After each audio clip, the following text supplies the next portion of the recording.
Check. Hi, can you hear me? Hello, can you hear me?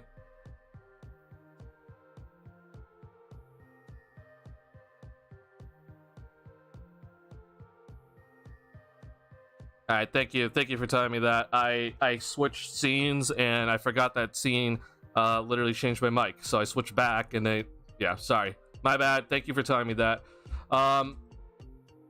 I guess I should have double checked it after I had to hide my screen, but I guess I didn't. Okay, so obviously what is happening? I updated my computer and I ran into so many issues today, so I do apologize.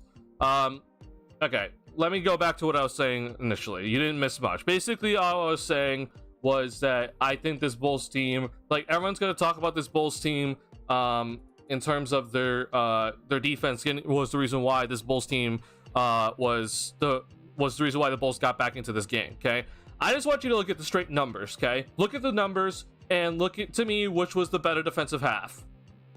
Okay, the Bulls made a comeback in the second half, but it was because their offense decided to actually be competent. Okay, that the reason why this Bulls team came back was not because of their defense. Okay, they, like, everyone's going to talk about them making the Magic commit turnovers, which is like, yeah, great, like, that's good that they did that and the Bulls got points off those turnovers, right?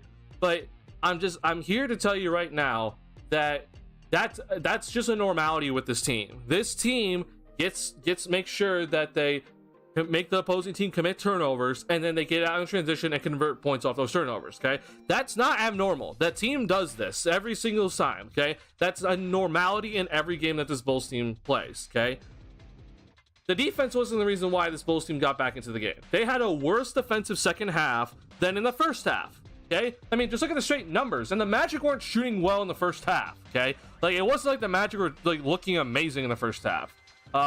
The Magic scored 48 points in the first half. Like, that's not good. Like, I don't know why people are like, oh my god, like, see, the Bulls defense turned up, etc., etc. Again, the whole reason why this Bulls offense, the Bulls were even able to come back in this was because the offense decided to be competent. That's all it was. And then suddenly, when the offense looks okay, right, and then this Bulls team actually decided to make a comeback. The Magic are not a good offensive team. They're straight up not. So you could be in this game throughout the entire game, because the Magic don't get out to like 25 point leads against you. They just can't. They don't have the offense to do so.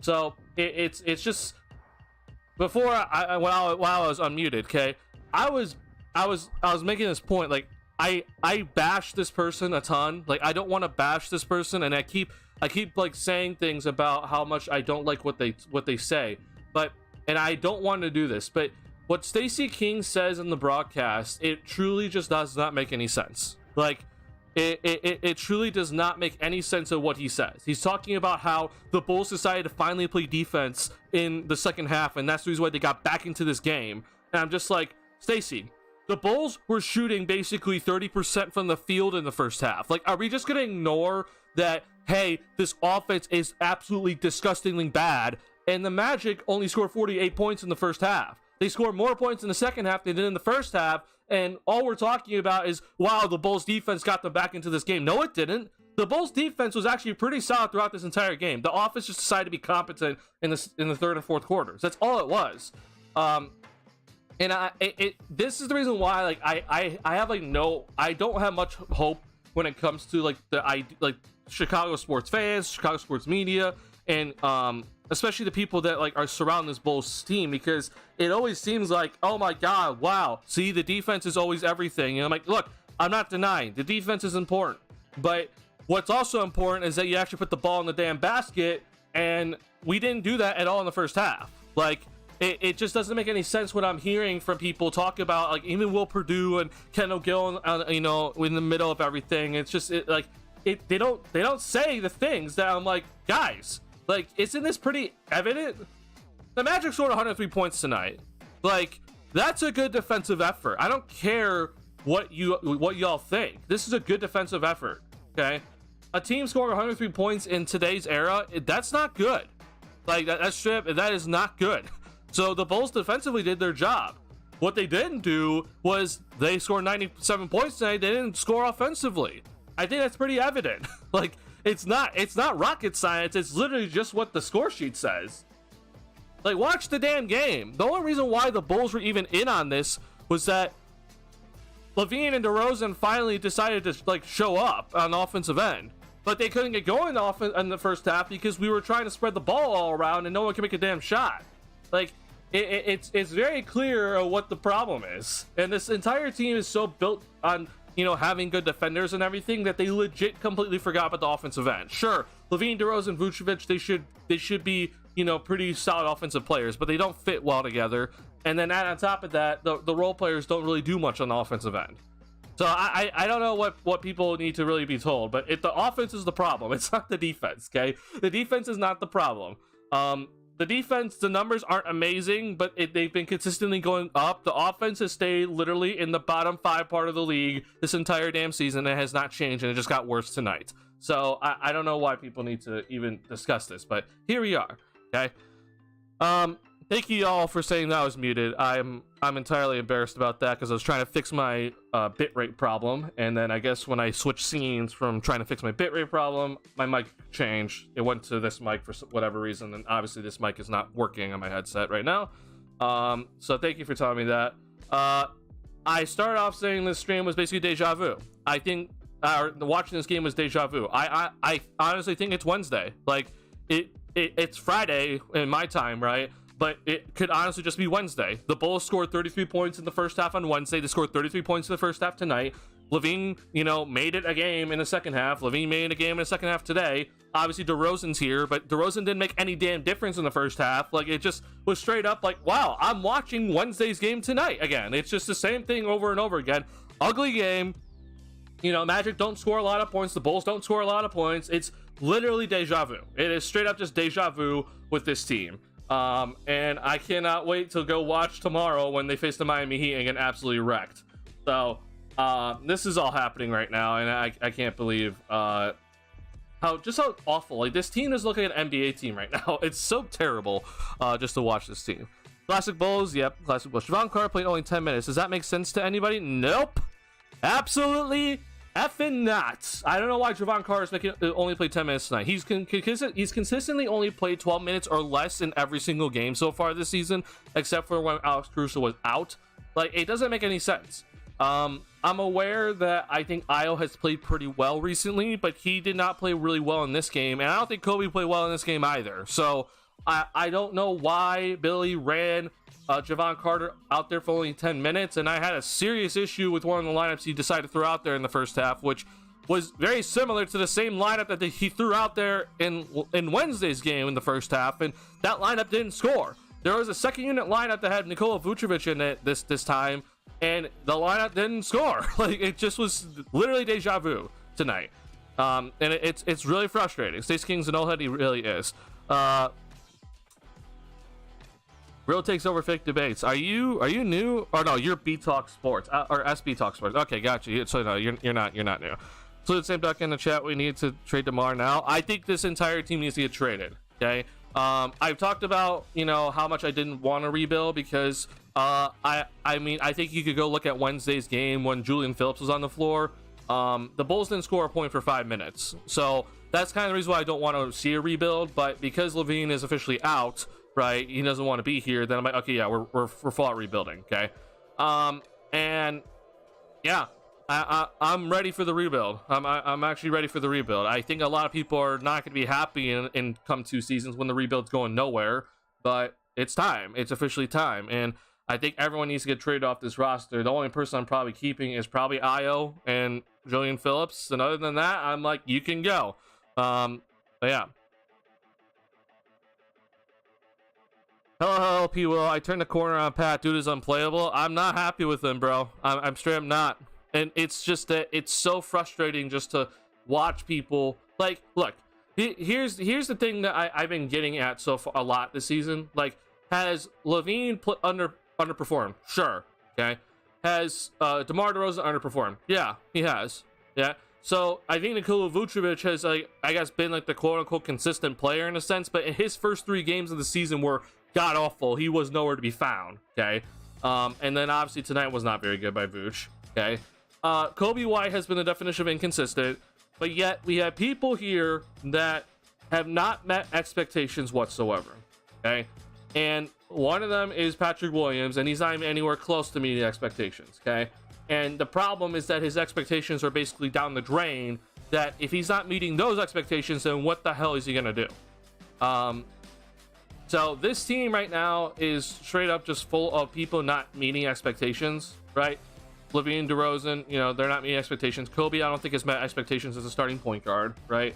But it truly does bother me that the person that has probably the least expectations on this roster right now is not meeting expectations, and that's Patrick Williams, and I don't understand what is happening with him. Not tonight, like, forget this. Like, I don't even care about this box score line, okay? His straight up decision making and when to drive and when to shoot the ball, I don't get it. I don't know what's happening with him. And this is the reason why when I've been talking like to people, like, if the Bulls are gonna actually like full out rebuild here, okay, which I think they should, I've said I'm not keeping anybody on this roster, and the only people I'm keeping is Io, right, and probably Julian Phillips. I'm not keeping anybody else. And you're probably wondering, like, well, what about P. Will? Like, why aren't you keeping him? Like, I'm at this point right now that because of the fact that he wants this sort of contract or whatever, and he's about to hit free agency, like, I'm not going to be paying this dude. I'm not paying this dude whatsoever. I understand he's 22, okay? But if he's going to be seriously still asking for, like, $15+ million coming in the offseason, I'm not paying him. Like, I'm straight up, I am just going to be like, okay, you know what? I can just go ahead and just take that money and just not spend it on you, and we're just gonna go draft some other people to replace you, because I'm not gonna take the chance. I'm not happy with how he's performing and just simple overall expectations for him. And I understand it's like, yeah, rebuild. This is the time to shine, Patrick Williams. But if you want freaking $15 million or $20 million or whatever, like, I could go spend that on something else. There's no reason for you to be the reason to be spending that money. I'm straight up, I'm at this point now, so he has to like change my mind quickly here, if this is gonna ever change, for me to be like, yeah, come on back. Yeah, this team is straight up just a disgrace right now, and he's not performing at all. And it's extremely frustrating just to watch him, because a dude like Jonathan Isaac, who has been out of, you know, not playing for many years, is coming back, and he's doing simpler things. He's not even in a big role. Jonathan Isaac is not even in a big role right now. He's not even supposed to be like the fourth option or the third option on this team. He's just out there playing defense, playing hard, rebounding, and look at what he can do. Like, it's just straight up the facts at this point. Vooch quiet quitting, I agree. Like, look, I understand people want to talk about LaVine quitting, okay? Look, I think LaVine has quit. But to me, the person that I think has been the most egregious with their actions on the court has been Nikola Vucevic. Like, this dude straight up, he is not playing whatsoever. Again, last night, he tried to call a timeout when the Bulls did not have a timeout left. Like, this is something that if your head's in the game, you know you don't have a timeout left. And he tried calling a timeout after Banchero made that game-winning bucket. He didn't know. He just straight up he's not aware. Okay? And then tonight, I don't know what the hell I was watching, because Bitadze, as much as I like Bitadze, Vooch cannot be getting outworked by Bitadze. Just straight up. Okay? And it just seems like with Vooch that he just isn't even trying at this point. Sure, he's playing, but like, just as people have been talking about, like, yeah, everyone's playing. So it's not like people are sitting out here, right? So I'm just saying that I think if you're gonna be talking about people quiet quitting, I think Vooch should be up there as your quiet quitter. But anyway, this stream tonight, it's not gonna be focused too much on this game yet again. I'm at this point where when it comes to Bulls games, because I think this is just gonna be the product from what we're gonna see from here on out until December 15th, that there's not really a lot to talk about in each game. Okay. I'm also at the point now, because LaVine wants to go, and I do think he's gonna get traded very soon, that I think that it's important to understand that I think that it's actually best for the Bulls just to lose right now. The Bulls have their own pick this season, and the Bulls, you know, they're not worse than the Detroit Pistons as of right now, because the Pistons started 2-10, but they can very easily, or now they're 2-11. The Bulls can very easily get the worst record this season. Okay, and so if you truly want this front office to actually buy into the fact of rebuilding, okay, then I actually think that it's best for this Bulls team just to lose as many games as possible right now. Because if the Bulls show any signs of life whatsoever, like if they show that they're kind of like a 500 team, then they're going to trade Zach, and then they're going to go try and win with DeRozan and Vooch leading the charge, okay? So I want this Bulls team just to straight up just flat out lose right now. And I'm watching every game. Like I'm watching every game for many reasons. Obviously, just to keep track of how the main trade candidates of Caruso and Levine are playing, because it's important to see how they're playing, because that's going to determine their value. And obviously, Zach had a pretty decent game tonight. So for all the people that are worried about his trade value being like down, like completely down the drain, it's really not. I think there's going to be people still lining up for Zach because we see what he can do tonight, right? But in the end, we're talking about this team that they need to lose, okay? They need to lose to one, convince his front office to actually go ahead and hit the reset button, but number two, to try to get an actual top pick, because we know the Bulls' luck this season, how this goes in the new draft lottery, that the Bulls never get lucky in the draft lottery, and they're always going to be getting 7th overall pick somehow. Even when the odds are against the 7th overall pick, the Bulls are going to get the 7th overall pick somehow. So this team needs to lose, okay? And I'm not usually a person for this. They need to lose out, though. There's no reason for this team to even think about trying to win a game right now. It's not going to help what you guys want, what people want, and what this team actually needs, okay? If the Bulls start winning and get back to 500, then this team, the front office is going to think, okay, we're going to hit the retool button. We're going to trade Zach for some win now pieces. We're not going to get any future draft capital, and we're just going to go and try to win again and be 500 again, okay? That's not, I seriously hope that that's not the case, because if that's the case, then this team is straight up, we are going to be seeing hell for the next decade. So please, for the love of God, I'm just going to be here to tell you that this team needs to lose. They need to lose out, okay? They need to go ahead and just lose out so that this front office is basically forced to just go ahead and hit the rebuild button. So it's working right now at the very least, okay? Yeah, I like seeing with change of coach, but besides that, he's getting every opportunity. Who are you talking about specifically, Viper Strike? I'm guessing you talk about P. Will, but I'm not entirely sure. Vooch has anger issues. I wouldn't say that specifically, but yeah, I just don't think he's really trying at this point. Trade everyone Bulls except Pat and Phillips, the rookie. Colin, I don't recognize that name. Have you changed your name? But I don't know if you were here earlier, but I'm just here to tell you, so because people were talking about, because Viper Shark brought up P. Will, like if the Bulls rebuild, like I'm being dead honest, like I don't even know if I want P. Will back. Like I'm being like dead serious right now. Like I don't even know if I want P. Will back. If it's true that P. Will actually does want this significant amount of money, like I look at that, I'm just like, bro, like holy hell. If the Bulls actually hit the rebuild button and P. Will wants like $15+ million per year and et cetera, like with the way that he's playing, like I wouldn't even bring him back. Like I'm using that money to like go and basically be like, hey, I'm going to every single team and be like, hey, do you have a contract that you want to get rid of? Give us that contract, give us a first round pick, and we'll have a deal. Okay, like that's what I'd much rather go use that money for instead of giving it to Patrick Williams right now. I'm aware that sounds ridiculous for a team that's about to hit the rebuild of like, why wouldn't you keep a 22-year-old, you know? But I'm just being straight up honest, bro. Like, even if the Bulls rebuild, I don't even know what the hell Patrick Williams is going to do. I think it's honestly too late for him. And I'd much rather just go ahead and try to see what, you know, our next draft prospects can do instead of what Patrick Williams is going to try to turn himself into. So I don't know. That's just my overall opinion on it. Maybe I'm just wrong. Bulls need to go through another rebuild, a new coach, because they are not going anywhere. Oh no, I think we all agree with that. You're not wrong. Kenny Atkinson's a good coach for development. We saw it in Brooklyn. I think Kenny Atkinson would be a good coach for a potential rebuild. I just don't think that the Bulls are going to do that. Like I'm honestly questioning if the Bulls actually, let's say the Bulls do hit the rebuild button, which I think is one, astounding that they even did it, but two, let's say they do it. Billy Donovan signed a secret extension, right? he signed this like secret extension that we still don't have the details to. So we're just kind of sitting here like, what is the secret extension that Billy Donovan signed? And knowing the Reinsdorfs, right, especially during a rebuild, they're not gonna be willing to spend any money. And if they fire Billy, right, then they have to pay Billy Donovan's contract along with the new coach that they bring in. So I don't really know what the actual possibility is of getting a new head coach, because I know that for the fact that the Reinsdorfs are not going to pay two coaches' salaries, okay, at once.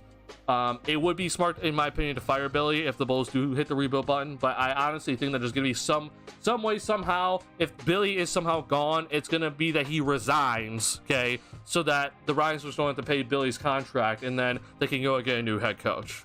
But I don't know if that's even possible at this point. I'm genuinely curious to see if that's even possible, so we'll see what happens. We're going to actually really see what happens, but I would like Kenny Atkinson, personally, yeah. Yeah, I was talking about people. Okay, gotcha. Viper Strike. He only needs a shot in the ball in his hands. He's not worth more than 10 mil right now. Well, even if, here's the thing, okay, I'm aware of like everyone talking about like, okay, people think DeMar DeRozan is taking away opportunities from P. Will, etc., etc. Okay, look, sure, DeMar DeRozan is taking away shots from Patrick Williams, but you're not going to win games with Patrick Williams taking shots, right? So if the Bulls do hit the rebuild button, right, then it's like, okay, let's give it to Patrick Williams. My problem is right now is that Patrick Williams doesn't even look like an NBA player. He looks like a role player. And if Pat cannot figure out a way to actually turn himself into like an actual damn all-star, right? And then he's going to come through, he's going to be in this rebuild, and he's just going to, you know, he'll put up like decent, okay numbers. He'll put up like 17 points per game, being like a main scoring option. But that's not going to be enough for you to convince you, like, yeah, he's like a foundational piece moving forward, okay? So then when eventually other people start coming in, right, and they actually take the helm, whether that's a top overall pick, or the Bulls go out and trade for someone that's young and takes over, okay? What the hell is Patrick Williams going to do then? Like, there's just no value that he brings then, because he's not bringing any value for him being just a role player right now. And I think that's very, very, very concerning, that Pat, as a role player, can't bring any value, okay? So that's the reason why I'm just saying, like, I'm willing just to let, like, P. Will walk and just not pay him and use that money somewhere else. Let's take a chance on him. I mean, sure, I guess. I'm just not expecting good things out of it, right? I just see more ways to use the money that we'd have to pay him this offseason, because I think people forget that, like, yeah, he has to get paid this offseason, okay? So I'm gonna get tickets tonight to make my one-time pilgrimage to UC, but got sick. Honestly, good decision not to go. I'm sorry you're sick, Ryan. Hope you get better, but don't go. Like, don't give Reinsdorf money. Just straight up don't. I mean, so 0 and 13 minutes, 17 points would be asking a lot. That's what I'm saying. I don't think it's possible, but let's say he is suddenly the #1 option on this Bulls team in the rebuild, right? He's playing 34 minutes a game, getting 20 plus shots per game, right? Like, can he get to 17? I hope, right? I truly do hope, but I don't know if he can. It's truly something that I don't know if he can do right now.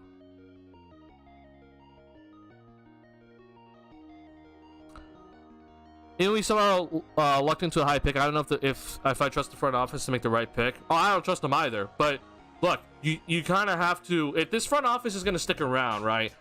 We've seen a lot of hits and we've seen hit and miss with the draft, right? Ayo Dosunmu and I think Julian Phillips are both hits personally, but then obviously Dalen Terry and Patrick Williams don't look very good right now. Okay, so honestly, it might just come down to luck, right? You have to basically pray to the gods that with a top pick, the Bulls front office picks the right dude, right? Or somehow the Bulls are like at number 3 or whatever, and the first two teams like fail, right? The first two teams like absolutely just blew it, and the Bulls have to pick somebody because they're just still on the board, and they pick them, and it turns into basically the next dude, right? So that's why I'm just like, okay, this is what we're going, this is where we're heading towards, which is the reason why I've been telling people, get ready for hell.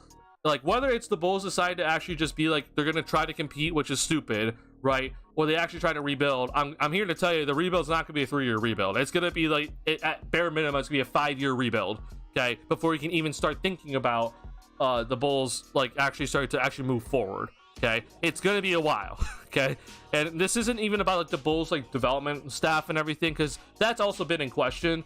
But I'm just telling you right now, because of this Bulls front office recent draft history, I don't have any faith. I really don't. So the thing that you can do, though, in a rebuild, if you don't have faith in the front office, like if the front office doesn't even have faith in themselves in a rebuilding situation, okay, the thing that you can do is that you can go make trades, right, that get in more draft picks. That's the bare minimum that you can do if you don't have faith in yourself, so that you basically stockpile all your draft picks and then you just are bound to hit on somebody, right? So you don't even have to do anything. You're gonna hit on somebody, right? Eventually. It might take a couple years, but you'll eventually get there, okay? You got to be upset with Billy Down for the loss tonight, because even though Patrick Williams and Andre Drummond did score as much, when it comes time for defense, you have to put those two in. I completely disagree with you on that. I feel like with Patrick, I'm not taking out Torrey Craig or Alex Caruso before Patrick Williams, and I think I'm fine with Levine and DeRozan still being on the floor in like a crucial defensive possession. Like I'm fine with that. I'm aware of their defensive deficiencies, but you also need to make sure that you have actual people to put the ball in their hands and make free throws or make better decisions on the offensive end than what we see from other people, right? In terms of Drummond, maybe he needs to be in over Vooch, but I feel like with Drummond it's very 50-50. Like there are times you look at Drummond, he's playing great defensively, and then the next position happens and you're like, what is he doing? Like he's in no man's land. So I personally disagree with that statement, but I think there's many other reasons to be upset at Billy. Like for example, in the first half, the Bulls went to a second unit that consisted of Kobe White, Javon Carter, Nikola Vucevic, I believe it was Torrey Craig and Patrick Williams, and that unit made no sense. Like straight up, I don't know what Billy's thinking. DeRozan's back, right? So it's not like you're forced to, have both. Like it's not like you only have one of them tonight. So you need to have at least one of Levine or DeRozan on the floor to try to win this game. And Billy went with a lineup that didn't have one, and they just didn't score. Like straight up. So if you're gonna be upset at Billy, I think it's more for that sort of stuff than potential defensive substitutions at the end of a game. How's Julian a hit? I'm literally praying to the gods that he is a hit. I just think that he has shown more promise than Dalen Terry already, so I'm gonna pray to the gods that he's a hit. So one, that shows how terrible Dalen Terry is, right, and how much of a miss that's been. But number two, it's also showing how low of a bar we have, right? Well, should I pick Walker Kessler instead of Terry? No, I think we've been over this many times, and initially I was in disagreement, but yeah, obviously now they should have, for sure.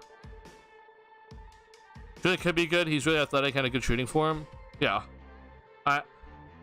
With Julian Phillips, it's all about the jump shot with him, but like because of how he's 6'8", he has a very big wingspan, he has a crazy vertical, incredible length. That's already like good signs, right?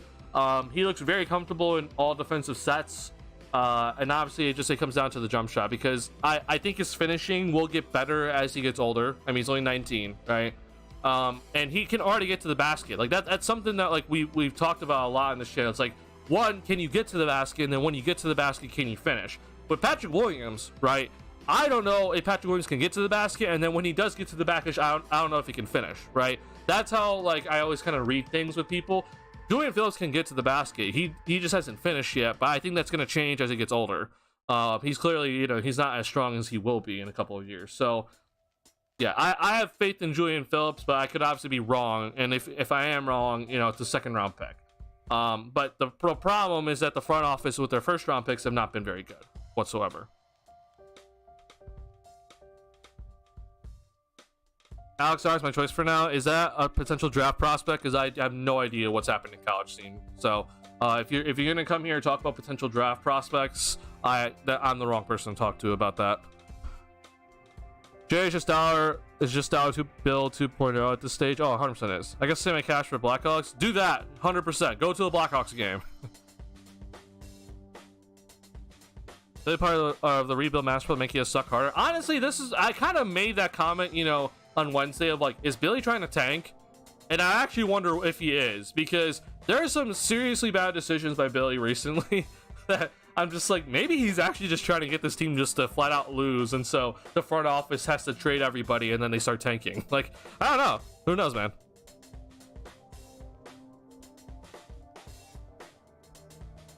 Pat the Designer is on one on Locked On Bulls. Oh, I'm very aware of how Pat the Designer can get. So you know, maybe I'll check that out later, but I'm sure he's on one. Watch Sheila Ignite. I personally, I do not watch that, but I might actually have to start watching that if the Bulls actually decide to rebuild. If they don't decide to rebuild, then there's no reason to watch it, because we're not going to pay attention to it. But yeah, I saw that there's 20,000 people at the game tonight. I don't know why. Like, why are you going? There's no reason to go to this. Why are people going to this? There's no, like, don't give Jerry Reinsdorf your money. Save your money and don't go.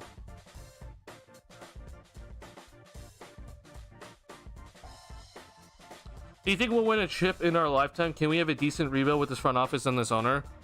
Well, here's what I'm going to tell you. There are teams that don't have a good owner whatsoever. They're cheaper than Reinsdorf is, and they have successful rebuilds. So I think, honestly, it doesn't really mean much, in my opinion, for like a rebuild, right? For you to actually get out of the rebuilding stage at a good point, right? Like, yeah, you can have a really good rebuild under a terrible owner. Okay, that's not abnormal whatsoever. Now, the question of the front office, though, yeah, I think that's a legitimate question, because I don't know, and I don't think we'll ever know. Obviously, we haven't seen Arturas Karnisovas and Mark Eversley do a rebuild in Chicago, so I think we're gonna find out if they can actually do a rebuild in Chicago. But I mean, we know that with AK that he was with Denver when they can't really sign people and they just go off draft picks, right? And they've hit and missed over there too, but he actually, besides, you know, forget Jokic, but he's had some nice draft picks over there. So yeah, I mean, it's hard, but we'll see. The biggest hindrance, I think, is more the front office than the owner is. So who knows? And in terms of winning the chip, I am hoping that I see a Bulls championship in my lifetime. I'm 22, so if the Bulls don't win a championship and I die at 100, that would be very depressing. But I truly hope that's not gonna be the case. And I would hope that the Reinsdorfs are at the very least no longer owners in my lifetime. So we'll see. So have you enjoying the season so far? Oh, it's been absolutely dreadful. In-season tournament got a few extra folks in. Why though? I don't understand why. For the court? I see why Kroenke let go of AK so easily. Well, I don't know the entire situation of that, but like, I'd be interested to see how much they were actually paying him in Denver, and then he literally gets a promotion with the Bulls, right? So I would like to know the pay raise, right? And with that pay raise, I think it's kind of hard for a smaller market team like Denver to even compete. So there's that, but you could also be right that, you know, he wasn't very good, and the Nuggets just straight up are like, no, we can get rid of him. He's not really doing too much.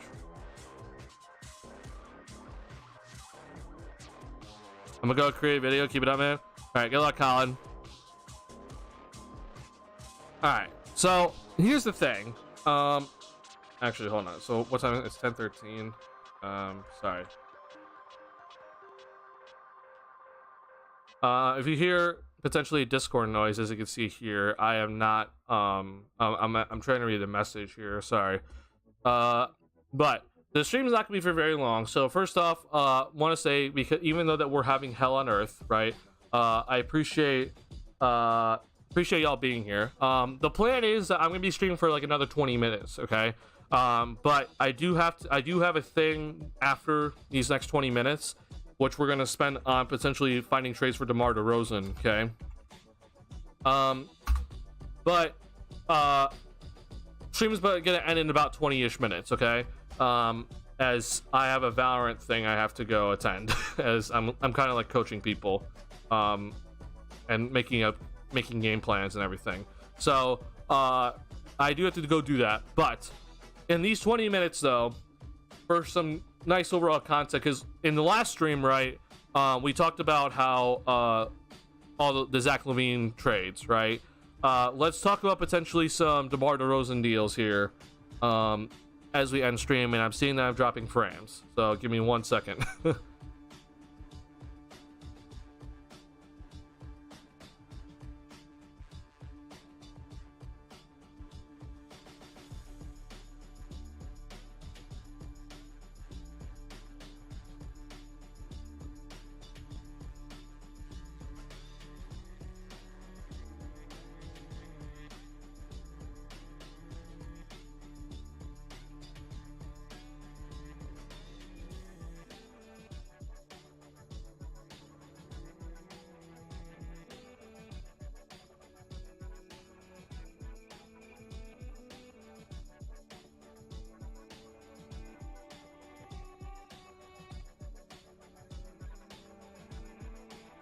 Okay.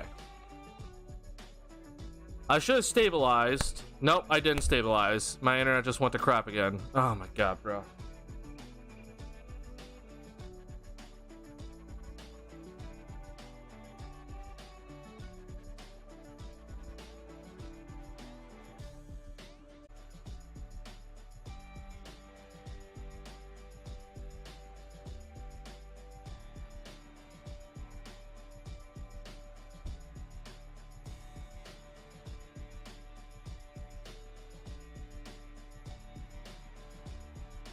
Okay, I should be back.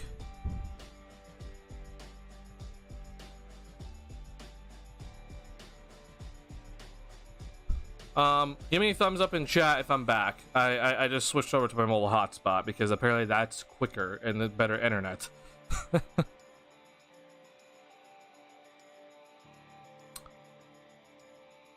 Honestly, for the rest of the season, I like to see them give a lot of time for Team and Phillips. I like to see that too. Unfortunately, Team is under a 2-way contract, so he can only stay on the team for so long, so he can only play so many games. But I agree with Bob Phillips. Obviously, once LaVine and DeRozan are traded, it'd be the best time to do so. Maybe 20k people went to the game site known, and it's the end of an era. I'm not gonna go, but I personally should have liked to see Caruso in a Bulls jersey live. I don't blame you. Yeah. For sure, but I'm just saying that there's just even to see Caruso, I don't know if you want to give Ryan Swift your money, but I get it. Thumbs up, thank you, Viper Strike. Okay, sorry about that. I completely just decided I shut off stream for a second. I changed my internet, and now I'm on my hotspot. So, if I don't know why the hotspot's better, I don't get it. But before I had to go do that, I was talking about let's find some trades for DeRozan here, okay? So so in the last stream, right, we talked about Zach LaVine trades, right? And we went through a bunch of teams of potential Zach LaVine trades. And I specifically targeted teams that were the teams that are kind of small market teams that always kind of need to go ahead and trade for a star in a sense, right? And they don't have they don't have the money to always work with and try to actually go out and sign a star free agent. So I did that. Now with DeRozan, it's a little bit different story, right? DeRozan's not on as much long of a deal, right? DeRozan is obviously, he's 34 years old. Zach's currently 28. DeRozan will be 35. Zach will be 29, right? DeRozan's on a 1-year contract, and a team's going to have to pay him in this upcoming offseason, right? And so I don't think a lot of teams really want to pay him, but there is a team right now that I think is desperately looking for help. There's a team that who has kind of already played in a sense a slow half-court offense type game, that has been kind of searching for ways to kind of fix their half-court offense, but when they mostly rely on transition offense to do a lot of their things, but they're currently missing their main dude right now due to a suspension, okay? And I think personally this would potentially, we'll see how this all would work out, but I honestly think this would make some sense, at least in my head, where the Bulls potentially trade DeMar DeRozan to the Grizzlies, okay? Now you're probably wondering why the hell would the Grizzlies do this, okay? Well, here's the thing. If you look at currently how the Grizzlies are playing right now, there's a lot going on for the Grizzlies that just it's not very fortunate. John Morant's obviously suspended for 25 games, okay, but Steven Adams is currently out, and Marcus Smart currently just went on the IL as well because of injury. So they're just like desperate at this point. Desmond Bane has obviously been the dude. He's having a pretty overall nice season. He's averaging 25.5 points per game, which is obviously a career high for him. So he's having a really nice overall solid season. But after that, though, they have Jaren Jackson Jr., and that's kind of it. They don't really have anything else to go out there and create offense. And unfortunately, both their guards that they went out and got last offseason in Smart and Rose, they have both had injury issues this season, and John Morant has not even come back yet. Okay. So the Grizzlies are currently 2-9. It's not great looking. And I just honestly think that if they're like kind of getting in desperation mode of like, hey, okay, like we need to go out and make some sort of move here.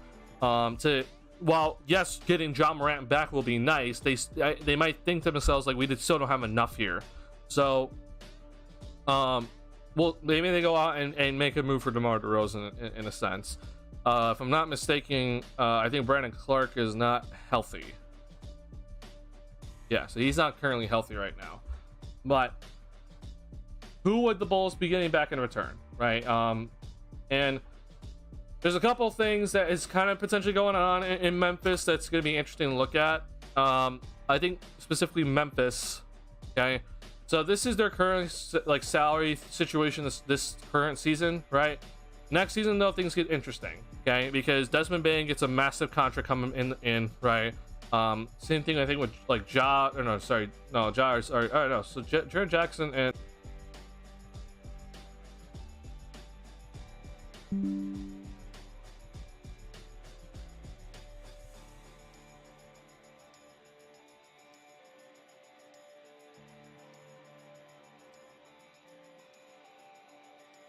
you hear me?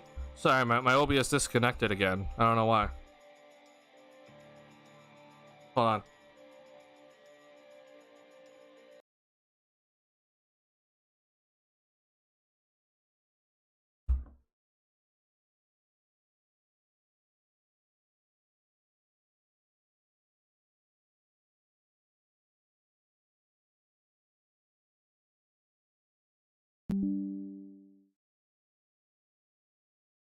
Hello? Test?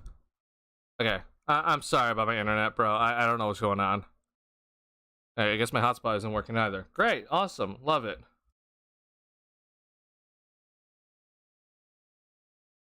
So, okay. Back to what I was saying. If you guys can hear me, I hope you can. I don't know if you can, though.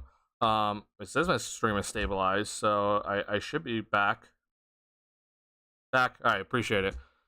So, one player that I think that they could be just like, yeah, we're just gonna be willing to move on from you is Brandon Clark. He's injured right now, but I think also just because of his contract, I think they might be willing to potentially move on from him. And I take Brandon Clark. I like him a lot. I'm actually yeah, he hasn't played, so I don't really know the situation with Brandon Clark right now. Achilles injury. Okay, I'd be willing to take a flyer. And I think honestly, what's funny about this is that I think this trade actually just works by itself. No, it doesn't.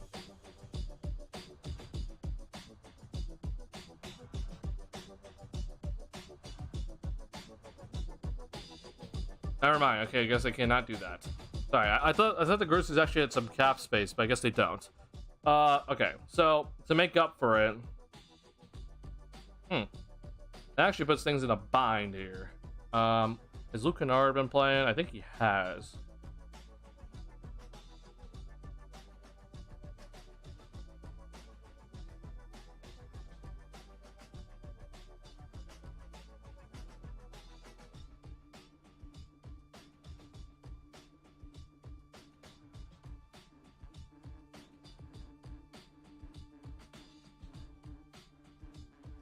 All right, let's actually. Maybe we don't do this. It'll be like Luke Kennard.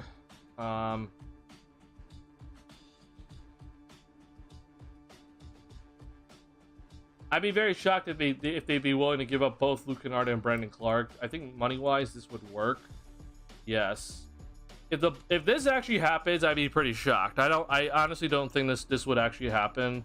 But honestly, I don't know. That's actually something that I have to really think about. Because if Brandon Clark is like actually just like straight up injured, yeah, he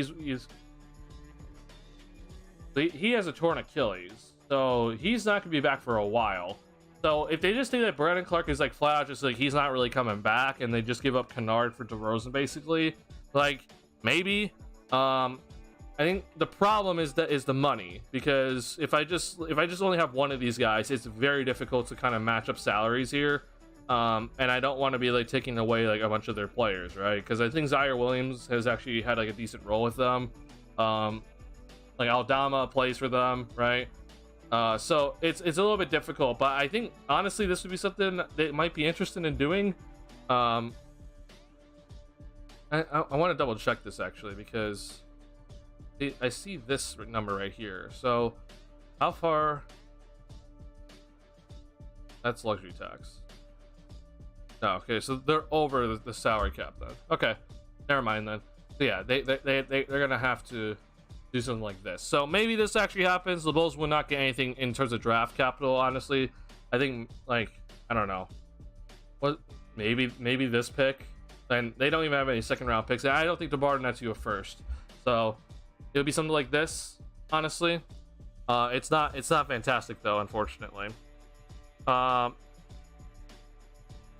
are your thoughts on the Clips? I'd be very shocked if the Clippers would be willing to make another trade right now, because they trade for James Harden and they're trying to figure out their crap, and adding in DeMar DeRozan, another dude that needs the ball, makes no sense.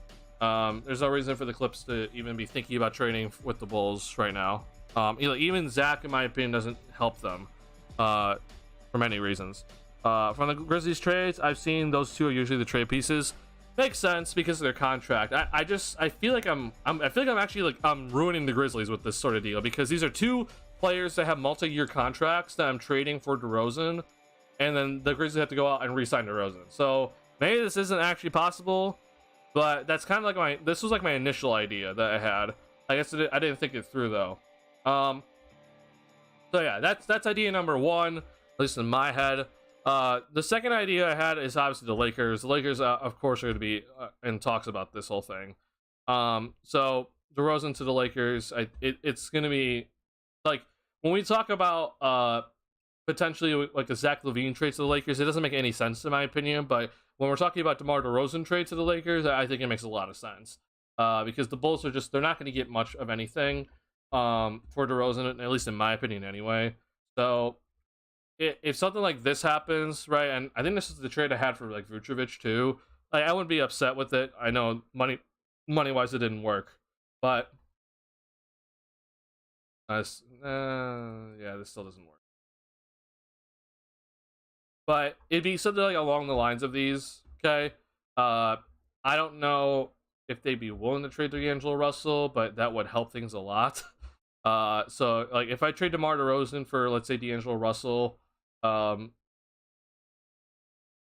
right, and then I also get Gabe Vincent in this sense, right, it'd be something like this, right, and money wise this works. Okay, if I'm the Bulls, I wouldn't be upset at this personally, because then I just go ahead and trade both these guys for something else, but obviously it's not a lot, right? Don't really want to help LeBron. Well, honestly, I'm not even thinking about that, bro. Like, if I'm the Bulls, all I'm thinking about is how can I get the most value, right? I'm not gonna sit here and think, well, I don't want to help this certain player, right? I need to get the most value back for all these pieces. So, sure, it's helping LeBron, but I mean, if this is the best you can get, this is what you're gonna get, right?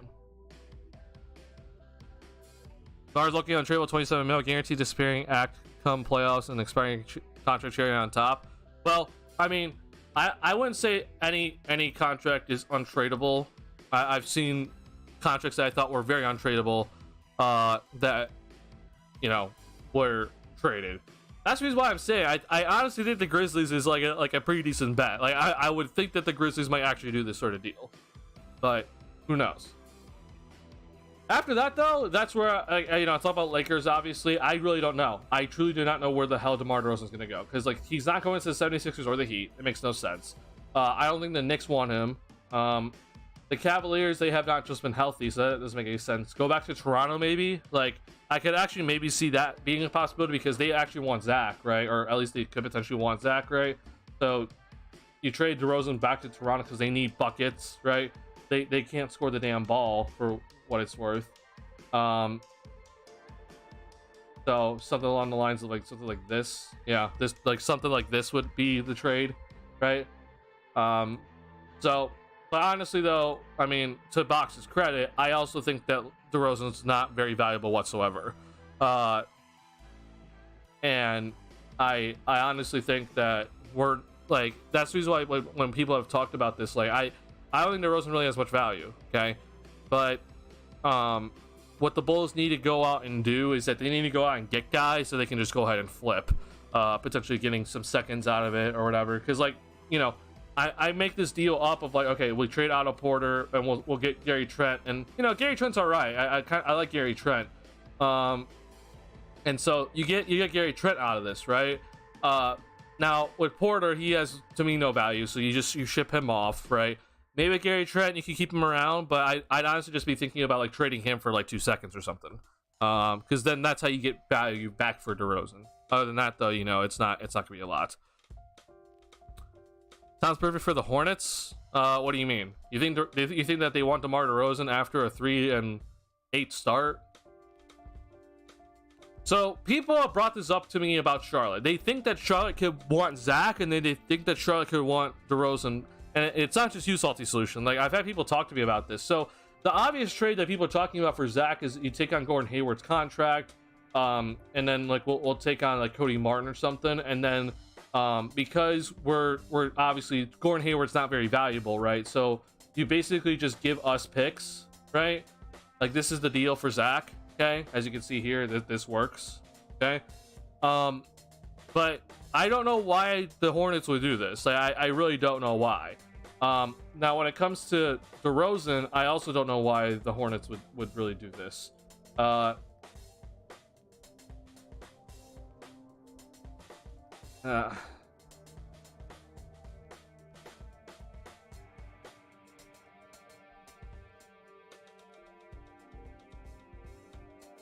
mean, I hate to say it, but like, is it Miles Bridges has a no trade clause? Never mind.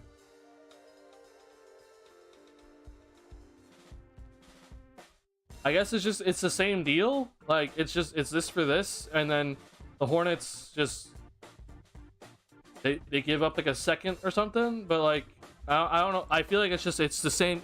They're basically swapping similar players in a sense. Like I don't know why they do this, and they're not good, right? So why would you go ahead and get DeMar DeRozan when you're off to a 3-8 start, right?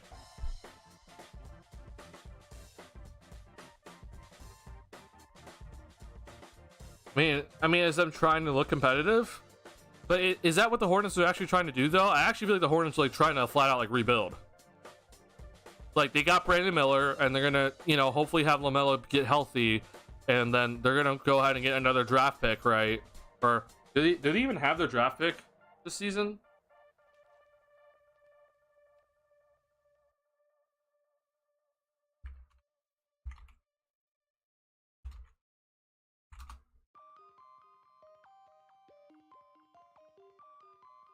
Yeah, they do. If it's lottery protected, so yeah, I honestly think that they're just gonna be bad. Like they're just gonna stay bad.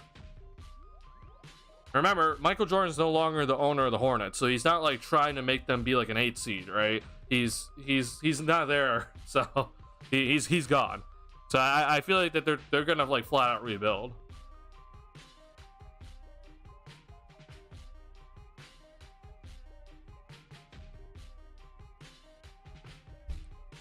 All right.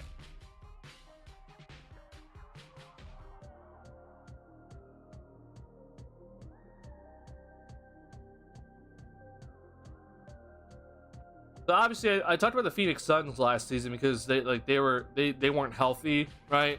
And they potentially need another scorer, and then they went and got Kevin Durant. So that's obviously out of the question here.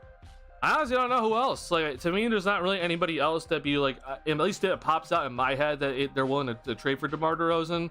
The Nuggets don't make sense. Mavericks don't make sense. The Timberwolves, maybe. I feel like they just they would have a bunch of defensive issues though if they would trade for DeRozan. And it's not because of like, I think that Cat is like a defensive liability. It's just that they're playing Cat at the 4. And obviously they have McDaniels, so there's no reason for that. Maybe Houston, like maybe Houston's the team that would be the team that would go after DeMar DeRozan. The Thunder, there's no way. The Kings, they play completely different style. They're similar to the Warriors. Lakers are the team. The Pelicans are not trading Brandon Ingram, obviously, and they're not going to trade for DeRozan. Obviously, Suns have no assets right now. Utah, I think they're going to hit the reset button again. And then the Clippers, obviously, we talked about them, and they already made the transfer for James Harden. So yeah, I'll look at Houston quickly here because it does seem like Houston is actually trying to be like a competent team, right? So Victor Oladipo.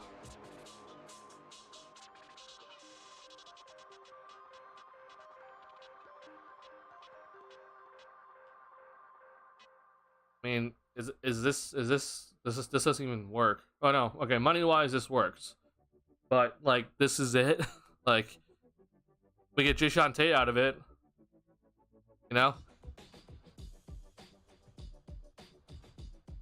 I mean maybe this is it. But yeah, other than that though, I don't really see much of anything really for DeRozan. The Hawks.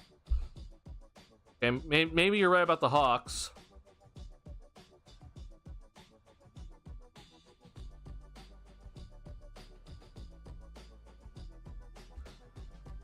Okay, let's look at this. So who's actually playing for the Hawks here? Both Bogdanovich and Hunter are playing, and they're getting pretty significant minutes.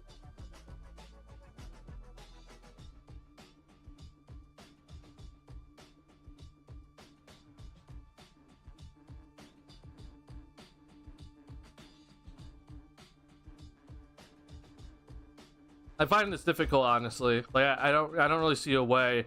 The one thing that does come to mind is that I do think that they're trying to potentially get rid of Clint Capella. So maybe they're like, okay, we'll be willing to like we'll take on DeRozan, get rid of Clint Capella, and then let Okongwu start.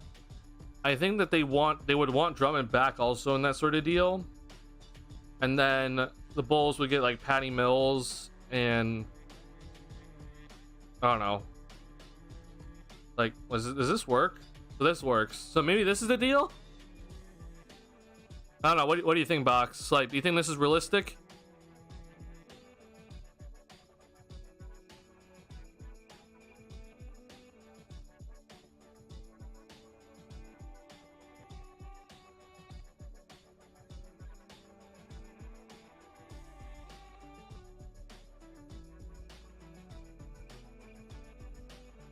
Maybe then we could offload Vooch very nicely. So here's just so you know, at least what my thinking is, we wouldn't even keep Capella. Like we wouldn't even try to keep him. We would just offload him too. Like so after you, or sorry, hold on, not that. Like after you get Capella, right? Then sure, maybe Capella would have to stick around for a little bit potentially because of the whole trade rules and everything, unless he's like being like singly traded, right? If it's just him in the trade. But you would then go ahead and just trade Vooch immediately, and then you would trade Capella maybe you could trade Capella like a year down the road because Capella's under contract for another season, right? So like you would have then next season to go ahead and trade Capella as well if you just kept Vooch. Or if you had to keep Capella for the rest of the current season, right? Yeah, I mean, I think that could also work.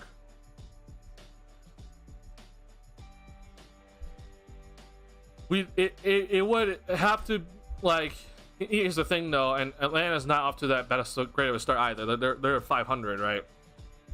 You would have to, like, Atlanta would have to like really be desperate, in my opinion. Like they would have to think, okay, we're looking okay defensively, we're just not scoring enough, because Atlanta is also a team that has shooting issues, right?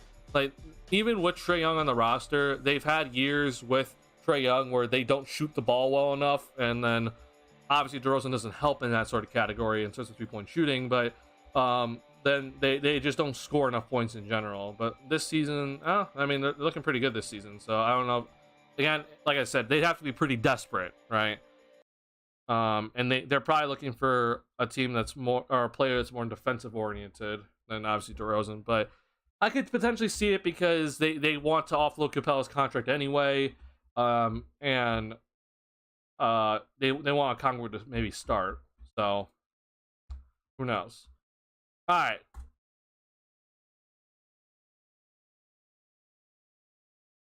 We're talking full rebuild. I don't trust this. I feel I can't handle a full day on Terry P. Phillips and P. Will's long, raw, athletic wings.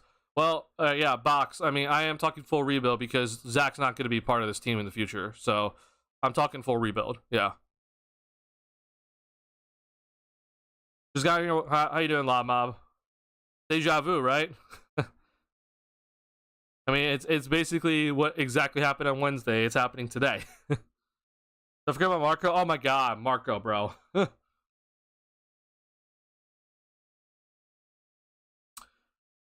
Unrelated, but how dope is Russell Westbrook asking to come off the bench? Look, I always said this about Russell Westbrook. I think this dude is like a fantastic teammate. I understand he makes like boneheaded plays, okay?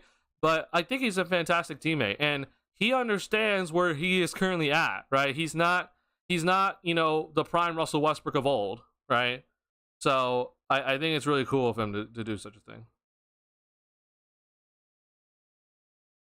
I didn't miss you guys talking about the team Zach wants to go to. Did I? No, I have not talked about that. So I do trust Jake Fisher. So I'll quickly mention this because I am going to end stream soon here because I do have other things to get to, and I'm going a little bit longer because I'm allowed to. They told me I could. But we were talking about specifically potential trades for DeMar DeRozan, Lob Mob. And this was something that Box was talking about with the Atlanta Hawks that potentially came up.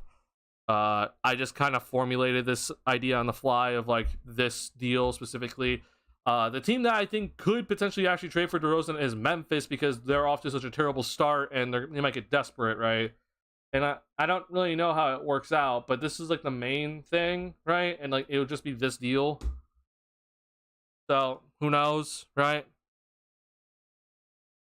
But no, I have not talked about what the teams that Levine wants to go to, which to me it's not that big of a deal because I don't. He doesn't have a no trade clause, right? This isn't a Bradley Beal situation, so I'm gonna trade Zach LaVine wherever the hell he's gonna get me the most value, right? I'm not gonna trade Zach LaVine to LA just because he wants to go to LA, right?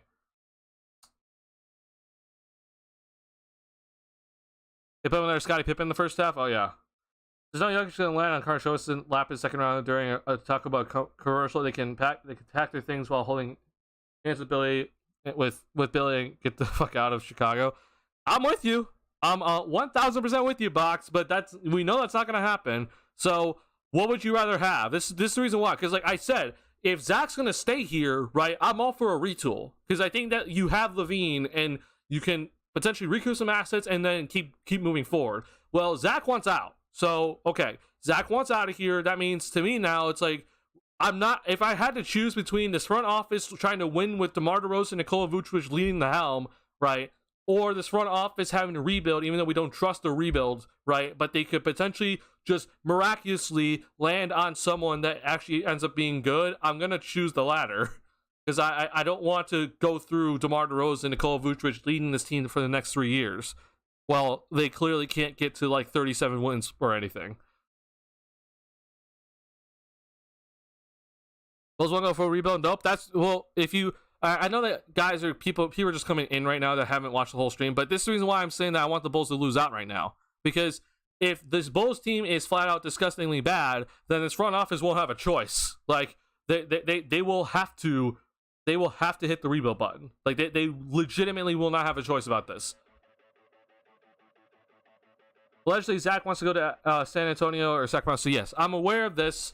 So, the reported teams right now, yes, it's San Antonio, Sacramento is where Zach is apparently open to going to, right? Obviously the Lakers is a place that he also like to go to. The main thing that was listed though is that he does not want to go to New York Knicks. Okay, that to me makes a lot of sense. Like that's not abnormal to me.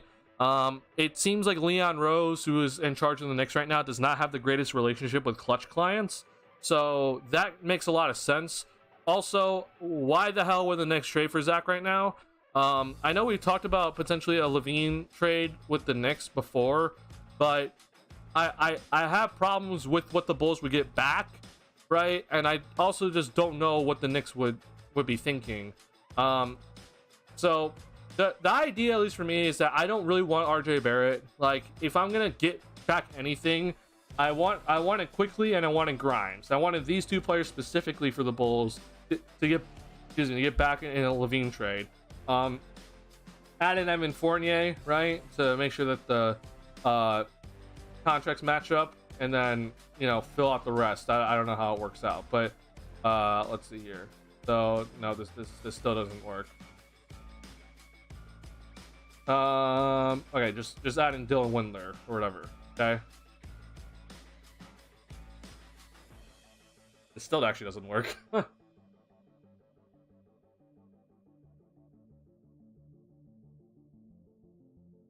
Okay, let's see. Undo this, and sure, let's just throw in Hartenstein because he's an expiring contract, right? Like, I would want something like this, okay? Because Quickly and Grimes to me are pretty solid young pieces to kind of work with. Fournier obviously is just a salary filler. You have Hartenstein, who you could re-sign, and then obviously picks, right? But to me, though, it's still, I think that the Bulls could look for something better. And I think the Knicks don't really want to do this. So yeah, that's kind of what I think is happening.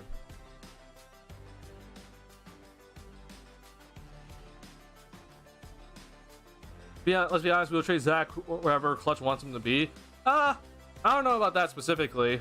Like, I think the thing that they will respect with Zach is that if he like, you know, he's not gonna be going to Utah, right? Like, he won't be going to Utah, even if Utah like gives like a pretty decent overall package. So I think that there's just a likelier chance that Zach is gonna go where he wants to go anyway, because that's the teams that have the assets. I don't think it's gonna be all about, like, you know, Clutch or whatever.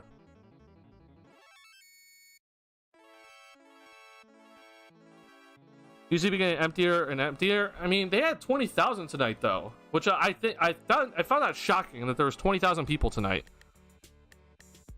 I want Josh Giddey. I mean, I talked about it in the last stream, right? That I would be very interested in trading Zach to OKC for Josh Giddey, but I don't know if OKC is willing to do that, right?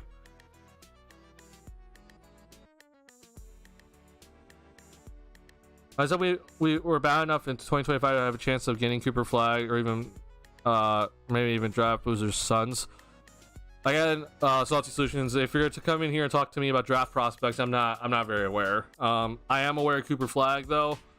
Sure, that sounds nice, but I mean, look, man, I've also heard, you know, like, oh, this player 2 years down the road is going to be a fantastic player. Hope we were able to draft him, and he turns out to be an absolute bust. So the reality of the situation is that there's no Wembanyama coming, right? So get ready, right? Just get ready for the worst. Friday Night Habits, I guess, as far as people showing up to the game. So Viper Strike also mentioned it's because it was an in-season tournament game that people wanted to show up. I just don't know why they want to go and watch a game on that court, but, you know. But the 7th pick, the Chicago Bulls select. Yep, that's exactly what I'm telling you, bro. The Bulls are going to be terrible, but yet somehow have a chance to get the 7th overall pick, and then they get it. It's going to happen.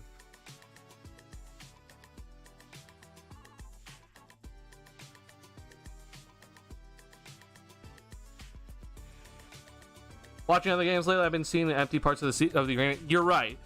You're definitely right that we're not seeing sellout crowds, right? Because even with this stuff here, because like even though this isn't updated, right? Because this only is talking about like certain number of games so far. You're seeing here though that like they're not full in terms of like full capacity. Like we're seeing the 18,000, which that's not normal, right? In terms of overall average, right? So, or sorry, 19,000, right? So, it's huge sets of empty seats lately. Yeah, for sure. So, keep it up. That's all I'm gonna say. Keep it up because I don't want to see, I don't want to see Rhinestones getting paid whatsoever right now. But I am not in full control over you. So, Absol made the call for those 7th picks. I blame Jerry. I mean, I don't know, bro. I've heard of all, like, you know, the NBA lottery is rigged, but we're not doing the whole, you know, we're gonna have the commissioner reach his hand into the thing and pull out a team anymore, right? Like, this is just straight up. It's all ping pong balls. And at this point, I'm just telling you, the Bulls are just cursed.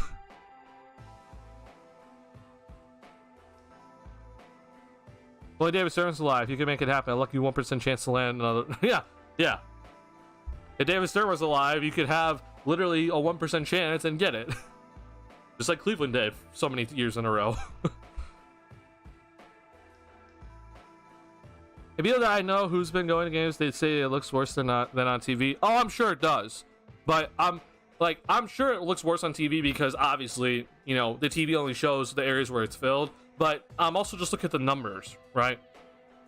And to see 20,000 went to this game, it makes no sense to me. And so I'm very interested to see what happens tomorrow, because tomorrow's a Saturday, right? So I'm expecting more people to be there on a Saturday. And you're right, Friday night for sure. But in this game, right? I mean, it was 19,000 on Wednesday's night game, right?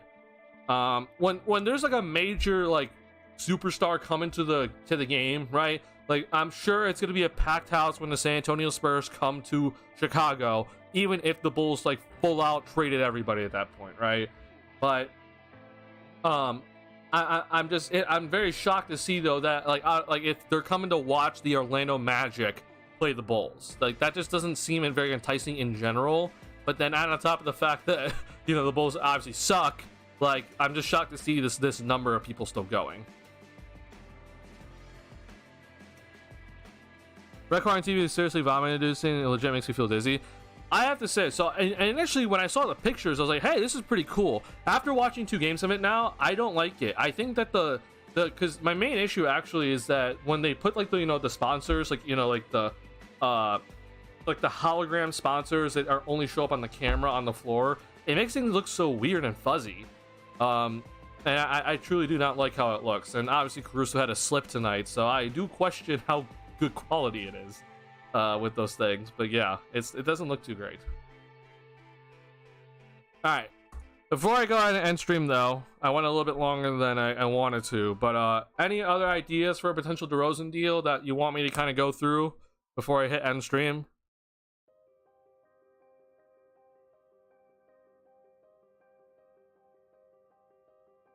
So if you just joined, I talked about Memphis, right? I talked about Houston potentially being an option.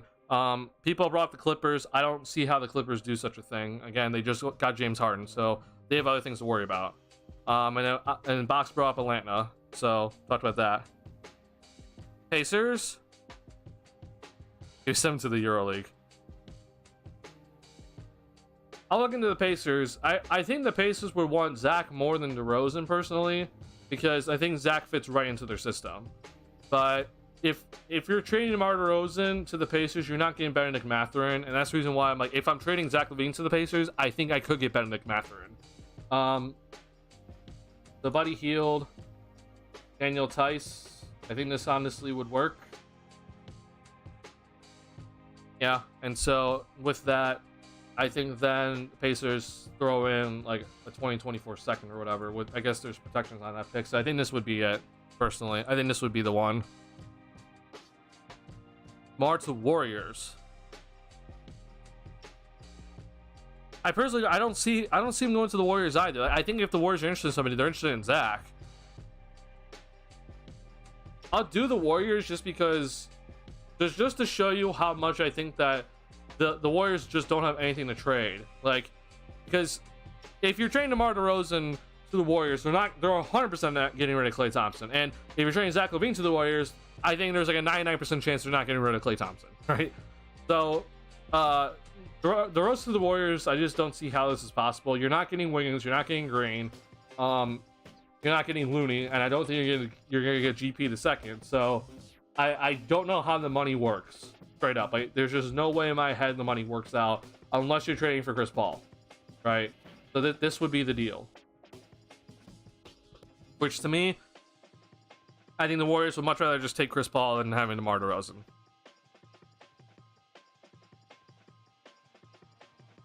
That's gonna get bought out, I think. Right, but I think if you're the Pacers, you would look to actually get rid of just Tice via trade, right? Then have to buy out and have to potentially pay part of his salary, right?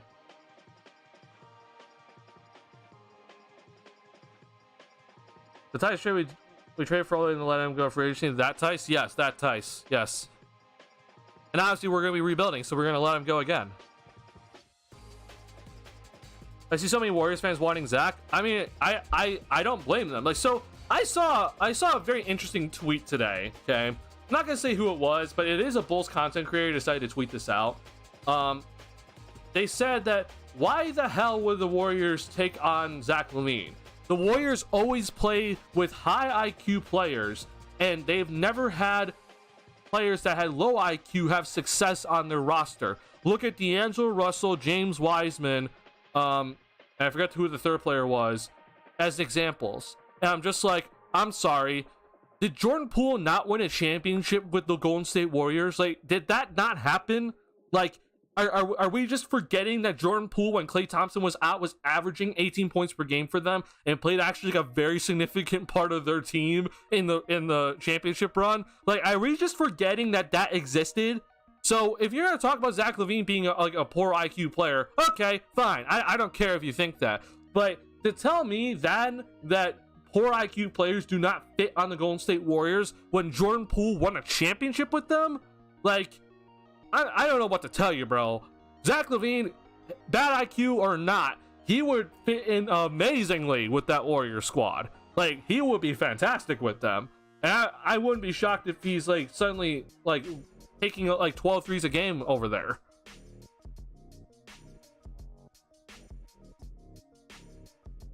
Interesting to see how many teams and their fans are interested in Zach LaVine, who is a bad player and crazy bad contract. Yeah, nobody wants DeMar. Weird. No, you're right. You're definitely right. You're 1000% right. Which, again, LaVine's not on a bad contract. And I told people, like, people have told me that they think DeMar DeRozan's going to bring back more than Zach LaVine. And I'm just like, you're stupid. I'm sorry to tell you, but you're stupid. Like, but the big contract, like, the contract literally does not matter. Okay? In reality, even if he has a massive deal, he's on a, multiple year contract. You get more in return than a 1 year rental. It's just straight up facts. And on top of that, DeMar's older. Lots of Derrick Jones Jr. playing well for the Mavs. Not much to really say, honestly. I see some Bulls fans freaking out about it, but would you have had Derrick Jones Jr. starting over Patrick Williams last season, or starting over Alex Caruso last season? Would you have done that? Because I don't think people would have. And Derrick Jones Jr., in terms of him starting, like, his overall numbers aren't exactly like that great. I'm aware that he's playing better over there, sure, but I'm not like flipping out about this. I will say though that I do think that Billy Donovan did screw up in that he didn't play him enough when he should have been coming off the bench, for sure.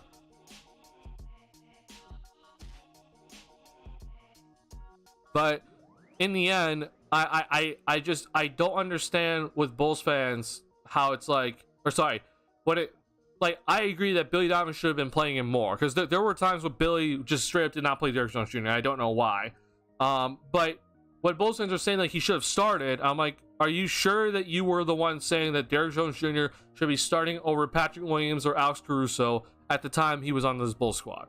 No, I'm not. Do I think Derrick Jones Jr. should be playing backup center? No, I think that's where Billy screwed up, right? I don't know why Derrick Jones Jr. is playing backup center for this Bulls squad when Andre Drummond was here, right? But yeah, I think that Derrick Jones Jr. should have been playing overall more minutes and should have got more backup power forward minutes with the Bulls, but he was misused as usual. Yeah, Billy used to play him at center, which makes no sense. I don't know why he did it, but he did it. The only Bulls fans talk about Zach's contract, how bad it is, and how bad Zach is. They only talk about only what he isn't doing and not focusing on what he could do and how we never helped him to play to his strengths. I mean, at this point, it's just a lost cause box. I fought with many people about this, but yeah, you're right. You're 1000% right. I've said it many times on this channel, but it's a lost cause.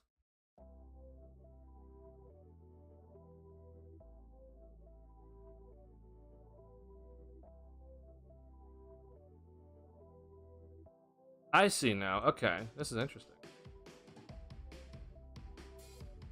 So, question. When the person said that the Bulls were 23rd in attendance, right? Did they have it backwards in terms of the overall average at home? Is that what happened?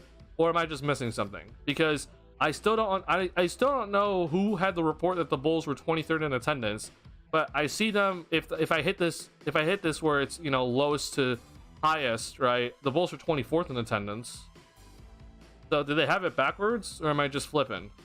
Because in terms of home attendance, right, the Bulls are 19th in attendance. Or sorry, they're 8th in attendance with 19,000 or 19.5. Average percentage. They're looking at this.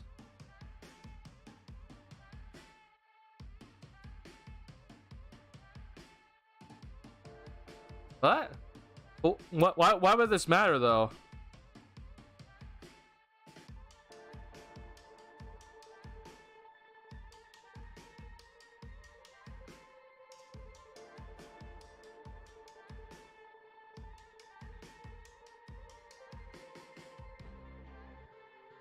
Like, isn't that number just like kind of relative to how many people can actually like go to a game, right? Or am I flipping? Is that not how it works?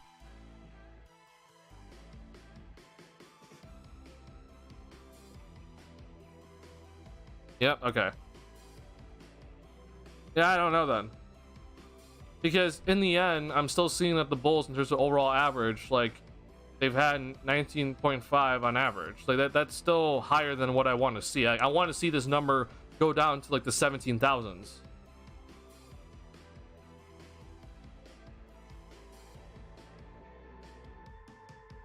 I don't know. Interesting. Okay, good to know. I appreciate that information. All right. The numbers percentage of the arena filled. Like, that's what I thought, right? And I understand that there are certain arenas that have bigger places, but then how did the Mavericks have 105%? That doesn't make any sense. But I don't care.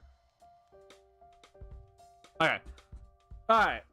That's enough for tonight's stream. I have some prior things I have to go to. So thank you all for hanging out with me tonight. Thank you for talking trades for DeMar DeRozan, etc. Next stream is gonna be, it's not gonna be tomorrow. I'm taking tomorrow off. Bulls play the Heat tomorrow, and I will be watching, but I'm not gonna stream after that one. So I think they play the Heat again on Monday. So next stream will be Monday. Okay. In that stream, we're gonna then go ahead and go over trades for Nikola Vucevic together. And then I think you're seeing a pattern. Like, after that, I want to talk about Alex Caruso, because Caruso could be the player that gets the most value back in return. He could be. I think it's still gonna be Zach in the end, but I do think that the Bulls need to trade Caruso, and he's gonna net some serious value. So we'll save that for last. But thank you for hanging out with me tonight. This Bulls team, like I said, they need to continue to lose here, but we'll see what happens. But I'll see y'all on Monday. All right. Hang in there. We're gonna be on the long road. This is beginning the long road of hell with this team, but you know, we're here. All right, I'll see y'all Monday. Peace, y'all.